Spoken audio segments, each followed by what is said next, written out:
Hi, this is Naresh Kumar. Welcome back. Maths Naresh E-Class. First time మన ఛానల్ని మీరు చూస్తున్నట్లయితే సబ్స్క్రైబ్ చేయండి, అలానే వీడియోని లైక్ చేయండి, మీ ఫ్రెండ్స్ కూడా షేర్ చేయండి. ఇవాళ డిగ్రీ ఫస్ట్ ఇయర్ సెమిస్టర్ 2కి సంబంధించిన డిఫరెన్షియల్ ఈక్వేషన్స్ అనే పేపర్లో నుంచి మనం ఈ యొక్క ప్రాబ్లమ్ని డిస్కస్ చేద్దాం. సెకండ్ సెమిస్టర్లో ఎవరైతే బీఎస్సీ కంప్యూటర్ సైన్స్ సబ్జెక్ట్ తీసుకుని ఉంటారో వాళ్ళకి మ్యాథ్స్లో మేజర్ మైనర్ అనే 2 పేపర్లు ఉంటాయి. ఒక పేపర్ ఈ పేపర్ కామన్ అన్నమాట. ఆ పేపర్ టైటిల్ ఏంటి? Differential equations. ఈ పేపర్ మేజర్కైనా మైనర్కైనా కామన్గా ఉంటుంది. ఓకేనా? మరి మేజర్ ఎవరైతే మ్యాథ్స్ తీసుకుని ఉంటారో ఈ పేపర్ డిఫరెన్షియల్ ఈక్వేషన్స్ ఉంటుంది. రెండవ పేపరు జామెట్రీ, సాలిడ్ జామెట్రీ అనే పేపరు ఉంటుంది. ఓకేనా? మైనర్ తీసుకున్న వాళ్ళకి ఈ పేపర్ ఉంటుంది. ఓకేనా? ఒక పేపరే మైనరు. మేజర్ తీసుకున్న వాళ్ళకి 2 మ్యాథ్స్లు ఉంటాయి. ఓకేనా?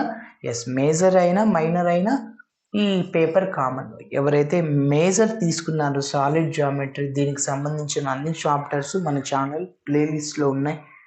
Unit 1 plane, line, sphere, cone. Okay, so దానికి సంబంధించిన అన్నీ ఉన్నాయి. అయితే మీరు మెంబర్షిప్ని జాయిన్ అవ్వాల్సి ఉంటుంది. సెకండ్ సెమిస్టర్లో సాలిడ్ జామెట్రీకి సంబంధించిన వీడియోస్ అన్నీ మీకు యాక్సెస్ అవ్వాలి అంటే మెంబర్షిప్కి సంబంధించిన డీటెయిల్స్ నా వాట్సాప్ నంబర్ ఓకే మెసేజ్ చేయొచ్చు 9059057424. ఓకే, మరి ఇప్పుడు ఈ ప్రాబ్లమ్ని డిస్కస్ చేద్దాం. చూడండి, solve x into log x into dy by dx plus y is equal to 2 log x. So ఇది లీనియర్ డిఫరెన్షియల్ ఈక్వేషన్స్ ఇన్ వైనా ఎక్సా బెర్నౌలీస్ ఈక్వేషన్ అని ఎట్లా గుర్తుపట్టాలి? చూడండి, ఎక్కువగా వేరియబుల్స్ ఎక్స్లో ఉంటే అది లీనియర్ డిఈ ఇన్ వై అంటాం. వైలో ఎక్కువగా ఉంటే లీనియర్ డి ఇన్ ఎక్స్ అంటాం. ఇప్పుడు మీరు చెప్పండి, ఈ ఈక్వేషన్లో x 1 time, log x 2 times, log x 3 times, అంటే ఎక్స్ వేరియబుల్స్ 3 టైమ్స్ ఉన్నాయి. నెక్స్ట్ వై అనేది 1 టైమే ఉంది. సార్ ఇక్కడ ఉంది కదా సార్ అంటే అది డెరివేటివ్, అది వేరియబుల్ కాదు కాబట్టి ఎక్స్లో ఎక్కువగా ఉన్నాయి. సో ఇది లీనియర్ ఇన్ వై అని మనం ఐడెంటిఫై చేయొచ్చు. లీనియర్ ఇన్ వై అంటే ఎట్లా ఉంటుందంటే dy by dx plus p of x into y is equal to q of x. ఓకేనా? ఇప్పుడు పి ఆఫ్ ఎక్స్ని క్యూ ఆఫ్ ఎక్స్ని కనుక్కుంటాం. కనుక్కున్న తర్వాత ఐఎఫ్ని క్యాలిక్యులేట్ చేస్తాం. సో ఐఎఫ్కి formula e power integral p of x dx. ఇప్పుడు మన ఈక్వేషన్కి జనరల్ సొల్యూషన్ ఏమవుతుందంటే y into IF is equal to integral q of x into IF into dx plus c. ఓకేనా? సరే, అయితే ఇది స్టాండర్డ్ ఫామ్ అనమాట. ఈ ఫామ్ లాగా రావాలి అంటే ఎక్స్ లాగ్ ఎక్స్ ఉండకూడదు, డివై బై డిఎక్స్ కోఎఫిషియంట్ అంటే ఎక్స్ లాగ్ ఎక్స్తో డివైడ్ చేస్తాం. ఓకేనా? ఎస్, మరి ఇప్పుడు స్టెప్ బై స్టెప్ చెప్తే నీట్గా ఇంకా క్లారిటీ వస్తుంది. చూద్దాం. సో ఫస్ట్ ఇచ్చిన ఈక్వేషన్ రాస్తున్నాను. గివెన్ డిఈ ఏంటంటే x into log x into dy by dx plus y is equal to 2 log x. Okay, ఇప్పుడు ఎక్స్ లాగ్ ఎక్స్ ఉండకూడదు, ఎక్స్ లాగ్ ఎక్స్తో డివైడ్ చేద్దాం. So dividing with x into log x on both sides. X log ఎక్స్తో divide చేస్తున్నాను. చూడండి, x log x by x log x cancel అయిపోతుంది. So dy by dx plus 1 by x into log x. X variables అన్నీ ఒక చోట రాస్తున్నాం. So y పక్కన రాయండి is equal to 2 log x divided by x into log x. ఇప్పుడు మీరు observe చేస్తే లాగ్ ఎక్స్ క్యాన్సిల్ అయిపోతుంది. సో ఇంకా dy by dx plus 1 by x into log x into y is equal to 2 by X.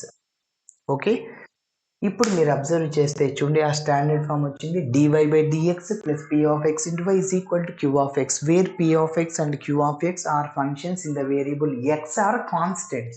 x లో అయినా ఉండొచ్చు are constant లో అయినా ఉండొచ్చు. సో అదే లైన్ రాస్తున్నాను. So this is a linear equation. This is a linear equation in y. Standard form తో compare చేద్దాం. Comparing the above equation with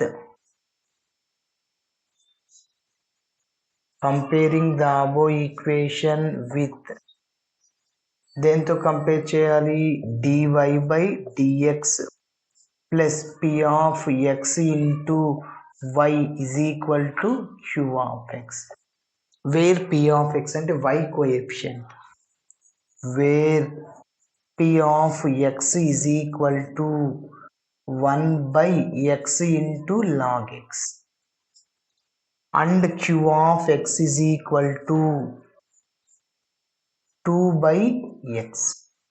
okay, next మనం ఏం చేస్తామంటే ఐఎఫ్ని కనుక్కుంటాం. So formula e∫p of x dx. First నేను integral p of x dxని కనుక్కుంటాను.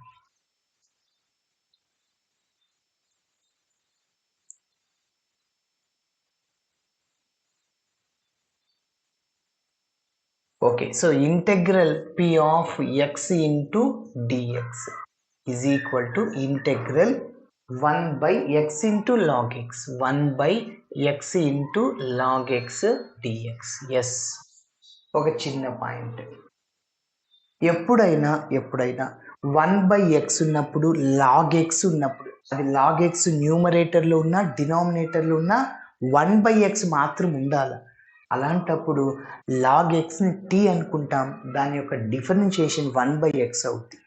ఓకే, ఇక్కడ చూడండి 1/x ఉంది, log x ఉంది, కాబట్టి గుర్తుపెట్టుకోండి put log x is equal to t అనుకోండి, ఇంటిగ్రేషన్ సింపుల్గా ఉంటుంది. ఇదే ప్రాబ్లము ఇంటర్మీడియట్ సెకండ్ ఇయర్లో ఉంది. ఓకే, ఇంటిగ్రేషన్ అనే చాప్టర్. సో దీన్ని ఎక్స్తో డిఫరెన్షియేటింగ్ చేద్దాం. అక్కడ 2 మార్కులకు ఉంది, differentiating with respect to X on both sides.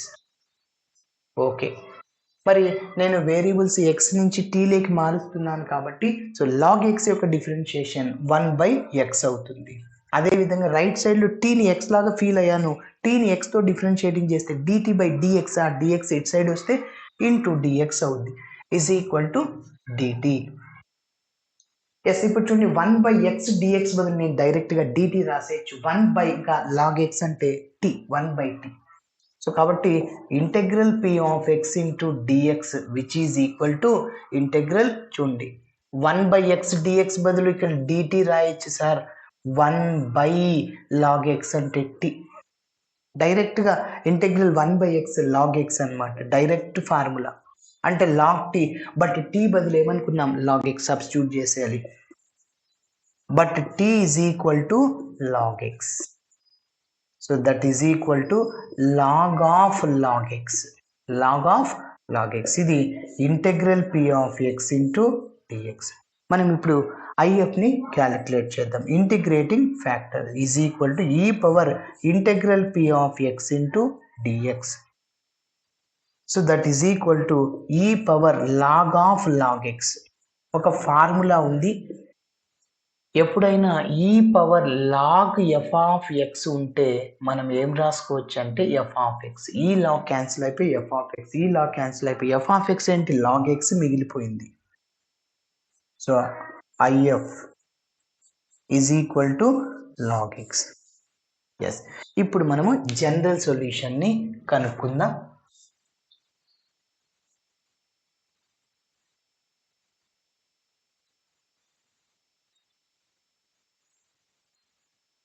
Okay, therefore general solution to the given DE is general solution to the given D. So formula ఇది linear in y కాబట్టి y into IF is equal to integral q of x into IF into dx plus c. So y into IF అంటే ఏంటి, ఇందాకే కనుక్కుంటాం log x. q of x అంటే ఏంటి, q of x 2/x 2/x into IF అంటే log x. Yes, ఇందాకే మీకు ఒక చిన్న పాయింట్ చెప్పాను, ఎప్పుడైనా log x 1/x కనపడితే log x ని t అనుకోండి, మళ్ళీ రీప్లేస్ చేయడం. సో ఆ మెథడ్ అనమాట, ఓకేనా. ఎస్, చూడండి, put log x is equal to t. IFని కనుక్కునేటప్పుడు అదే టెక్నిక్, ఇప్పుడు జనరల్ సొల్యూషన్ కనుక్కునేటప్పుడు ఇదే technique. So differentiating with respect to x on both sides. So log x యొక్క డిఫరెన్షియేషన్ 1/x, రైట్ సైడ్లో ఉన్న టీని x తో డిఫరెన్షియేటింగ్ చేస్తే dt/dx, ఆ dx లెఫ్ట్ సైడ్కి వస్తే into dx is equal to dt అవుతుంది. ఇప్పుడు మనము ఇందులో సబ్స్టిట్యూట్ చేసేద్దాం. సో లెఫ్ట్ సైడ్లో y ఇంటూ log x అట్లనే ఉంది, ఇక్కడ 2 కాన్స్టెంట్ అవుట్ సైడ్లో రాస్తున్నాను, log x బదులు t రాసేయండి, ఇంకా 1/x dx అంటే dt. Yes plus C. So is equal to 2 ఇంటూ టీకి integration t²/2 plus C, 2 get cancel. So ఇక్కడ మిగిలింది ఓన్లీ t² ప్లస్ సి. అయితే మన ఆన్సర్ అనేది ఎక్స్ వేరియబుల్స్లో ఉండాలి, కానీ ఇక్కడ ఏముంది టీ. ఇదంతా దేనివల్ల జరుగుతుంది, సబ్స్టిట్యూషన్ మెథడ్ తీసుకోవడం వల్ల. కాబట్టి but t is equal to log x. t బదులు log xని రీప్లేస్ చేసేద్దాం. So y into log x, y into log x is equal to t అంటే log x whole square plus c. t అంటే log x ఇంకా square ఉంది కాబట్టి square, okay. So this is the general solution to the given t అని చెప్పచ్చు. సో ఇలా చేయాలి. Thanks for watching my video. Video నచ్చితే ఖచ్చితంగా మీ ఫ్రెండ్స్ కూడా షేర్ చేయండి. బాయ్.